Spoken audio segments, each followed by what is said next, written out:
Quel est le sens de la vie? Comment trouver l'épanouissement, le bonheur? Comment trouver un but dans nos vies? Comment accomplir quelque chose de durable? Certaines personnes ne cessent jamais de se poser ces questions importantes. Après quelques années, elles regardent en arrière et se demandent pourquoi leurs relations se sont brisées, pourquoi elles se sentent si vides, même après avoir atteint les buts qu'ils s'étaient fixés. Un jour, on a demandé à un athlète parvenu au sommet de sa discipline quel conseil il aurait voulu recevoir en débutant. Il a répondu: j'aurais voulu qu'on me dise que quand on atteint le sommet, on n'y trouve rien.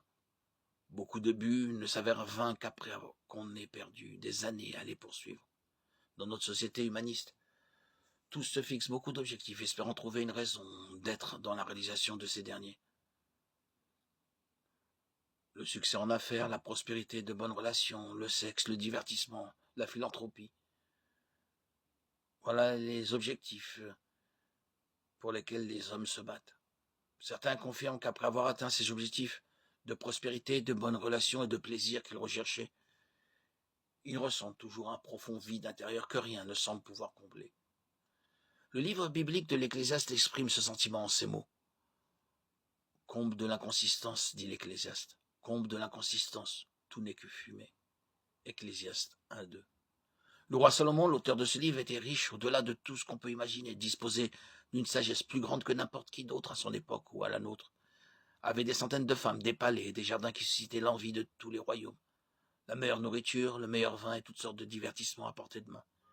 Il a dit à un moment donné que tout ce que son cœur désirait, il se le procurait. Pourtant, au final, pour lui, la vie sous le soleil, une vie vécue comme s'il n'y avait rien en dehors de ce que nos yeux voient et que nos sens peuvent expérimenter, n'a pas de sens.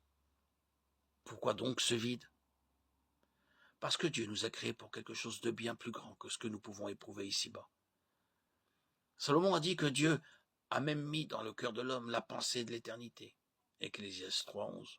Au fond de nos cœurs, nous sommes conscients qu'il y a plus que la vie ici-bas.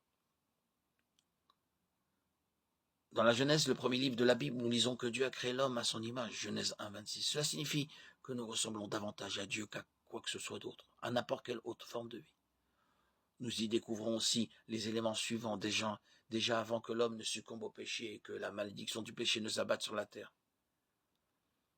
Dieu a créé l'homme en tant qu'être social, Genèse 2:18-25. Il lui a donné du travail, Genèse 2:15. Il avait une relation avec lui, Genèse 3:8. Et il lui a donné la domination sur toute la création, Genèse 1:26. Qu'est-ce que tout cela signifie? Dieu voulait nous permettre ainsi de vivre une vie épanouie. Mais chacun de ces éléments, surtout notre relation avec Dieu, a subi l'impact de la chute de l'homme, dans le péché et la malédiction qui s'est abattue sur la terre. Genèse 3. Dans l'Apocalypse, le dernier livre de la Bible, Dieu révèle qu'il détruira la terre et le ciel actuel, et créera un nouveau ciel et une nouvelle terre qui subsisteront éternellement. Sa relation avec l'humanité rachetée sera alors pleinement rétablie, tandis que le reste de l'humanité sera jugé, indigne et jeté dans les temps de feu. Apocalypse 20, 11, 15.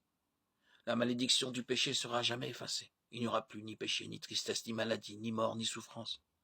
Apocalypse 21, 4. Dieu vivra avec ses rachetés, et ils seront ses enfants. Apocalypse 21, 7. C'est ainsi que la bouche se referme. Dieu nous a créés pour une relation avec lui. L'homme a brisé cette relation par son péché. Mais Dieu la rétablira pleinement pour l'éternité. Atteindre tous nos buts dans la vie seulement pour mourir et être éternellement séparé de Dieu serait pire que futile. Mais Dieu a pourvu à un moyen pour nous, non seulement de connaître le bonheur éternel, Luc 23, 43, mais aussi d'avoir une vie satisfaisante et pleine de sens sur cette terre. Comment donc attendre et avoir un si grand bonheur, atteindre ce bonheur éternel, ce paradis sur terre?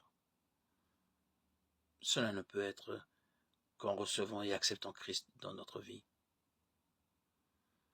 Accepter Jésus comme notre Sauveur est une expérience merveilleuse qui nous transforme et fait de nous une nouvelle créature. Notre vie alors sera restaurée et le sens de notre vie ne posera plus question.